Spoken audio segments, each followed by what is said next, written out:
भारतीय संस्कृति के चितेरे मानवतावादी राष्ट्र कवि रामधारी सिंह दिनकर की कविता कुरुक्षेत्र का आज हम अध्ययन करेंगे। कवि ने अपने युग की विकट परिस्थितियों पर गंभीरता पूर्वक मनन किया है।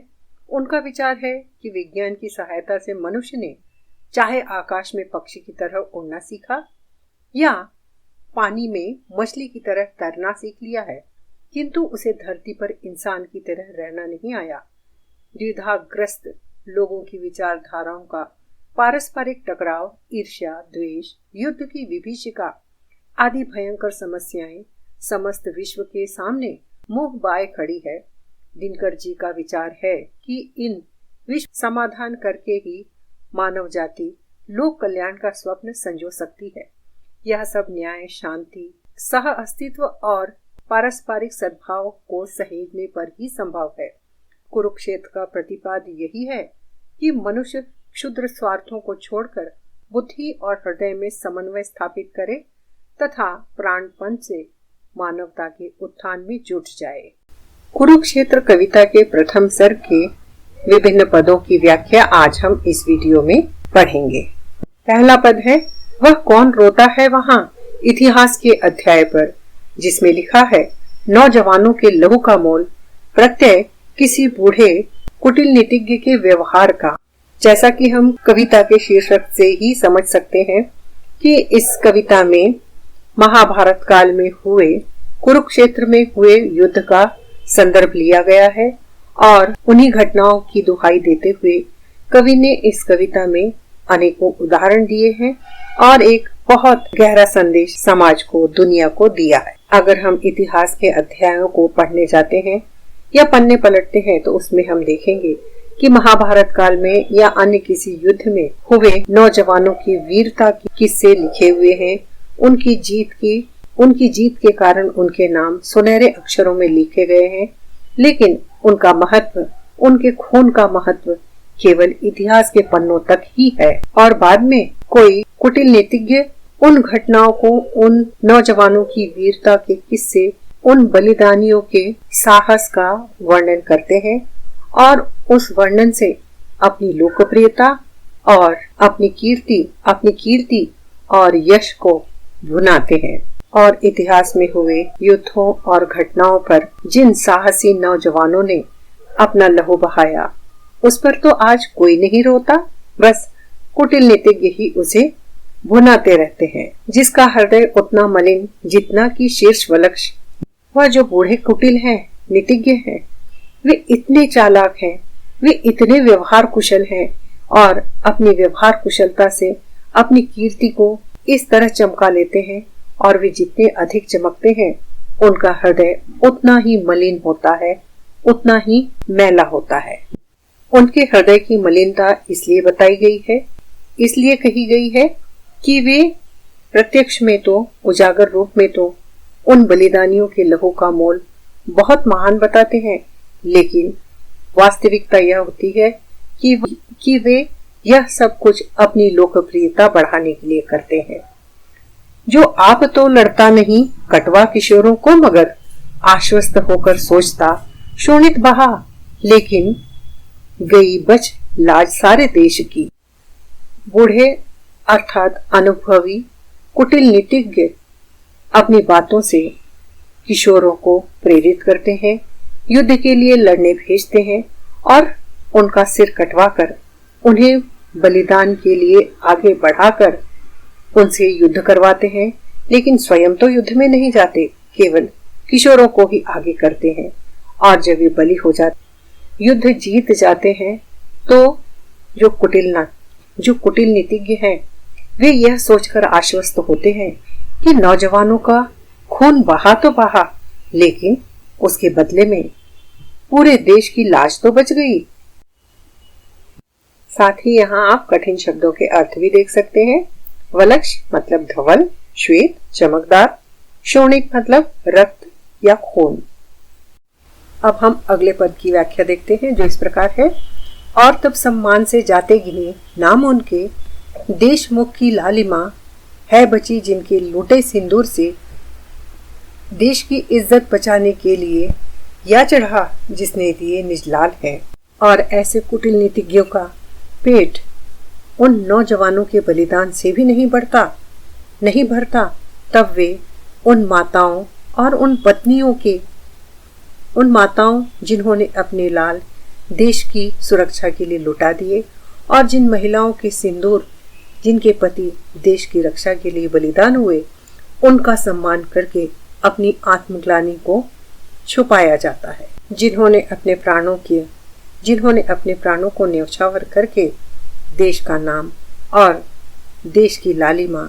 बनाकर रखी है, देश का सिर गर्व से ऊंचा उठाकर रखा है, केवल उनकी माताओं और पत्नियों को सम्मानित करके वीरों के प्राणों का मोल चुकाया जाता है। इस प्रकार दूसरे पद की व्याख्या भी यहाँ पर पूर्ण होती है। अगला पद इस प्रकार है, ईश जाने देश का लज्जा विषय तत्व है कोई कि केवल आवरण उस हलाहल सी कुटिल दुरोहाग्नि का, जो कि जलती आ रही चिरकाल से स्वार्थ लोलुप सभ्यता के अग्रणी नायकों के पेट में जठराग्नि सी। कवि ने उन कुटिल नीतिज्ञों को, नायकों को स्वार्थी बताया है, जो पुराने समय से अपने स्वार्थ की पूर्ति के लिए, अपनी लोकप्रियता की आग को बुझाने के लिए, जिनके पेट में कभी न शांत होने वाली आग जठराग्नि के समान जलती चली आ रही है। और भगवान ही जाने कि ऐसे नायकों के लिए देश का विषय, देश की लज्जा का विषय, देश की आन बान और शान का विषय कोई वास्तव में तत्व है या केवल एक आवरण उस पर ओढ़ा हुआ है, जो विष की कुटिल द्रोह की अग्नि में, विरोध की आग में जलती चली आ रही है। और ऐसे कुटिल नायक देश को भी, देश की आन बान शान को भी, देश की लज्जा को भी और देशवासियों को भी अपने स्वार्थ की पूर्ति के लिए दांव पर लगा देते हैं। अब हम आगे बढ़ते हैं।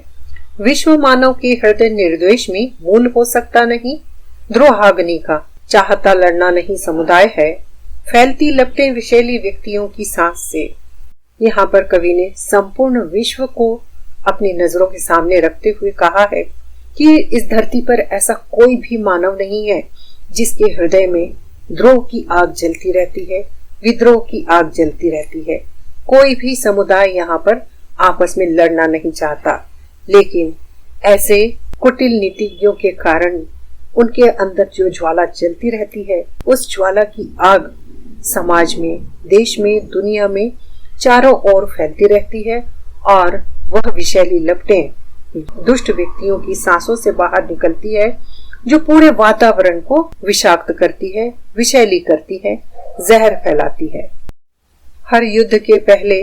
द्विधा लड़ती उबलते क्रोध से, हर युद्ध के पहले मनुष्य है सोचता, क्या शस्त्र ही उपचार एक अमोघ है, अन्याय का, अपकर्ष का, विष का गरलमय द्रोह। कवि कहते हैं कि हर युद्ध के पहले हर मनुष्य दुविधा में पड़ता है, असमंजस में पड़ता है, अपने आप से ही प्रश्न करता रहता है कि क्या युद्ध ही किसी भी समस्या का अंतिम उपाय है। अन्याय पर न्याय की जीत के लिए, अपकर्ष के लिए केवल युद्ध ही एक उपाय है, अंतिम उपाय है, या विष का गरलमय द्रोह ही, या विष भरा यह द्रोह, विद्रोह ही किसी भी समस्या का समाधान ला सकता है। यह दुविधा हर मनुष्य के भीतर पहले से, युद्ध के पहले जरूर उठती है। लड़ना उसे पड़ता मगर, और जीतने के बाद भी, और अंतिम उपाय के बाद, और जब युद्ध को ही अंतिम उपाय मान लिया जाता है और जब उसे लड़ना ही पड़ता है, तो जीतने के बाद भी उसे अपने आप से लड़ना पड़ता है। उसे लड़ना ही पड़ता है और अपने आप से भी लड़ना पड़ता है, यह साबित करने के लिए, अपने आप को समझाने के लिए कि उसने जो किया वह सही किया है क्या, या जो उसने युद्ध किया उसकी आवश्यकता थी क्या। रणभूमि में वह देखता है सत्य को रोता हुआ, और जिस सत्य के लिए उसने युद्ध किया वह सत्य रणभूमि में, युद्ध क्षेत्र में रोता हुआ दिखाई देता है। क्योंकि युद्ध करने के बाद जब उसे इस बात का एहसास होता है कि जिस सत्य के लिए वह लड़ाई कर रहा था, जिस जीत के लिए उसने युद्ध किया, उस युद्ध को जीतने के लिए उसे अपने ही बंधु बांधवों का खून करना पड़ा। वह सत्य है जो रो रहा इतिहास के अध्याय में विजयी पुरुष के नाम पर कीचड़ नयन का डालता। अगर हम इतिहास के पन्नों को पलटें या महाभारत की कथा को फिर से देखें, फिर से पढ़ें, तो हम पाते हैं कि वह सत्य जिसने असत्य साबित करने के लिए युद्ध किया था और सत्य की जीत हुई, तो वह सत्य को जीतने वाला वीर पुरुष, विजयी पुरुष आज भी इतिहास में अकेला खड़ा रो रहा है और उसकी आंखों से दुख के जो आंसू बह रहे हैं वह उसकी आंखों से कीचड़ की तरह बह रहा है। यहाँ आप कठिन शब्दों के अर्थ भी देख सकते हैं। उस सत्य के आघात से है झंझना उठती शिराएं प्राण की असहाय सी, सहसा विपंची लगे कोई अपरिचित हाथ जो, वह तिलमिला उठता है मगर है जानता इस चोट का उत्तर न उसके पास है। वह सत्य जिसको प्राप्त करने के लिए, जिसको सिद्ध करने के लिए इतना बड़ा युद्ध हुआ, इतने प्राणों की बलि चढ़ी गई, इसका एहसास होने के बाद उस विजयी पुरुष को उस सत्य से ही चोट लगती है और वह चोट इस प्रकार लगती है कि उसके प्राणों की शिराएं, उसकी प्राणों की एक एक नस झंझना उठती है और असहाय दर्द होता है और वह झंझनाहट उसी प्रकार होती है जिस प्रकार कोई वीणा, कोई विपंची किसी अपरिचित, किसी अनाड़ी के हाथ में पड़ जाती, बेसुरी आवाजें करती है और वह वैसे ही लगती है जिस प्रकार से वह तिलमिला उठती है। लेकिन इस तिलमिलाहट के बाद भी उसे मालूम है, वह जानता है कि इसका उत्तर उसके पास आज भी नहीं है। सहसा हृदय को तोड़कर करती प्रतिध्वनि प्राणगत अनिवार्य सत्याघात की, नरका बहाया रक्त, हे भगवान मैंने क्या किया, लेकिन मनुज के प्राण शायद पत्थरों के हैं बने। युद्ध के परिणाम को देखकर अचानक से उसका हृदय तोड़कर उसके दिल की आवाज एक प्रतिध्वनि के रूप में चारों ओर गूंजने लगती है और उस सत्य की चोट उस व्यक्ति को लगती है और वह पूछता है कि हे भगवान ये मैंने क्या किया, मैं एक मनुष्य हूँ और मनुष्य होकर दूसरे मनुष्य का रक्त बहाया मैंने, ये मैंने क्या किया। लेकिन ऐसा लगता है कि मनुष्य के प्राण शायद पत्थरों के बने हैं, वे पत्थर की तरह बेजान होते हैं, केवल कुछ देर के लिए उन्हें चोट का असर होता है लेकिन कुछ समय के बाद वे भूल जाते हैं। यहाँ आप विपंची का अर्थ देख रहे हैं कि विपंची एक प्रकार के वाद्य यंत्र वीणा का नाम है। अब हम आगे बढ़ते हैं। इस दंश के दुख भूल कर होता समर आरूढ़ फिर मारता मरता विजय पाकर अश्रु बहाता। जैसा कि कवि ने कहा कि मनुष्य का हृदय शायद पत्थर का होता है कि वह दूसरे ही क्षण अपने दुख को, दंश को भूलकर फिर युद्ध करने के लिए आगे बढ़ता है, फिर मारता है, विजय प्राप्त करता है और विजय प्राप्त करके फिर स्वयं को मारता है, दुखी होता है और आंसू बहाता है। यूं ही बहुत पहले कभी कुरुभूमि में नरमेघ की लीला हुई जब पूर्ण थी, पीकर लहू जब आदमी के वक्ष का, वज्रांग पांडव भीम का मन हो चुका परिशांत था। आगे कवि ने महाभारत में हुए कुरुक्षेत्र के युद्ध का संदर्भ लिया है और वे कहते हैं कि बहुत पहले कभी कुरुभूमि में नरमेध का लीला हुई थी, मनुष्यों को मारा गया था, नरसंहार हुआ था और उस नरसंहार में, उस युद्ध में लहू पीकर जब आदमी के वक्ष का कि आपस में एक दूसरे का लहू पीने की जो प्रतिज्ञा की गई थी और वह प्रतिज्ञा जब उन्होंने पूरी की तो वज्रांग पांडव भीम का मन भी, वज्रांग अर्थात पत्थर के समान कठोर पांडव भीम का मन भी परेशान हो गया था, पिघल चुका था कि उसने यह क्या किया और वह अपनी आंखों के आगे क्या देख रहा है। और जब रक्त मुक्त केशी द्रौपदी मानवी अथवा ज्वलित जागृत शिखा प्रतिशोध की, दांत अपने पीस अंतिम क्रोध से रक्त वेणी कर चुकी थी केश की, केश जो 13 बरस से थे खुले। और इसी महाभारत के युद्ध में द्रौपदी जो पांडवों की पत्नी थी, उसने अपने अपमान का बदला लेने के लिए व्रत लिया था, प्रतिज्ञा की थी कि जब तक वह दुर्योधन के खून से अपने बालों को नहीं धो लेगी तब तक वह अपने बालों को नहीं बांधेगी। और उसने अपनी प्रतिज्ञा को पूरा करने के लिए 13 बरस तक अपने बाल खोल के रखे थे। और वह विद्रोह की बदले की आग में इस प्रकार जल रही थी कि ऐसा लगता था कि क्या वह मनुष्य है या जलती हुई आग की शिखा है जो बदले की आग में जल रही है। और जब उसकी प्रतिज्ञा पूरी हुई तब उसने अपने दांत पीसते हुए अंतिम क्रोध से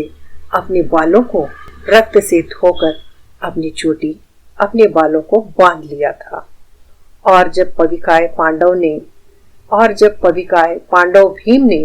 द्रोण सुत के शीश की मणि छीनकर हाथ में रख दी प्रिया के मग्न हो 5 नन्हे बालकों के मूल्य सी। आगे महाभारत का ही अन्य संदर्भ लिया गया है कि पांडव में से भीम ने द्रोणाचार्य के बेटे अश्वत्थामा के सिर से मणि छीनकर अपनी प्रिया द्रौपदी के हाथ में बड़ी खुशी से रख दी थी और वह उसके 5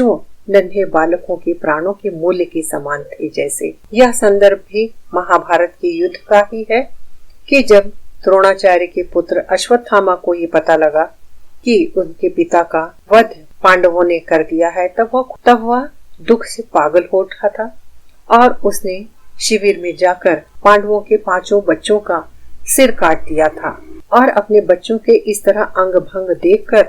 और द्रौपदी के विलाप को सुनकर उससे दुखी होकर अर्जुन ने प्रतिज्ञा ली थी कि वह अश्वत्थामा का वध करेगा। और पांडव भीम ने अश्वत्थामा के माथे से सिर से मणि छीनकर उसके प्राणों का वध करके वह मणि उसके शीश से निकाल दी थी और बहुत खुशी से मग्न होकर वह मणि अपनी प्रिया के हाथों में रखी, मानो वह उसके 5 बच्चों के प्राणों का मोल हो। अर्थात कवि यह कहना चाहते हैं कि किसी के प्राण लेकर कोई कैसे खुश हो सकता है या किसी के प्राणों को छीनकर उसे कैसे किसी वस्तु के प्राणों का मूल्य चुका सकता है। अब हम प्रथम सर्ग के अंतिम भाग में पहुंचते हैं कि कौरवों का श्राद्ध करने के लिए या कि रोने को चिता के सामने शेष था जब रह गया कोई नहीं, एक वृद्धा एक अंधे के सिवा। महाभारत काल में कुरुक्षेत्र में हुए युद्ध का परिणाम यह हुआ कि कौरवों का श्राद्ध करने के लिए और उनकी चिता के सामने रोने के लिए, दुख मनाने के लिए कोई भी नहीं रह गया था सिवाय एक बूढ़ी गांधारी और उसका पति अंधा धृतराष्ट्र ही थे। अर्थात पूरे कुल का सर्वनाश हो गया था। अतः युद्ध का परिणाम यही होता है कि न तो जीतने वाला ही खुश हो पाता है और न ही हारने वाले के परिवार में किसी का कोई बचता है। इस तरह कवि ने युद्ध को हर काल में हर परिस्थिति में बुरा बताया है, गलत बताया है और युद्ध कभी भी किसी भी कोई समस्या का समाधान नहीं हो सकता। यह संदेश कवि देना चाहते हैं। और श्रोताओं, अब हम दूसरे सर्ग की वीडियो लेकर भी तुरंत आपके लिए आएंगे। तब तक के लिए अपना ध्यान रखिए।